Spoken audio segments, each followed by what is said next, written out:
السلام عليكم ورحمة الله وبركاته. تحية طيبة لكل متابعين القناة. بصوا صوص الجمبري بدبس الرمان مع المكرونة السباكيتي. بصوا شايفين الطبق ده روعة روعة بجد فعلا.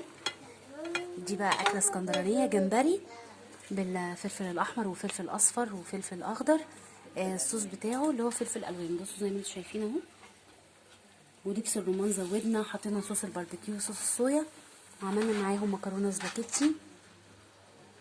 عايزه اقول لكم الطريقه تحفه، والطبق فيه قيمه غذائيه عاليه، وتحس ان انت شبعت بعد ما تاكل الكميه دي، لان هو ضامن في الخضار مع نشويات وطماطم، صلصه طماطم كتير. لا جميل جدا جدا جدا. بصوا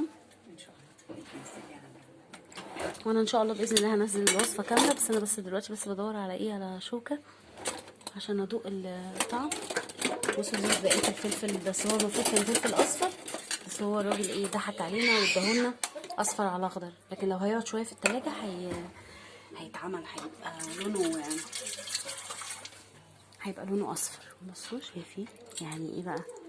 ناخد حبه كده. بصوا بسم الله الرحمن الرحيم. مش عايزه اقول لكم بصوا الجمال والجمبري. بصوا مش ممكن هدوق واقول لكم ايه رايكم.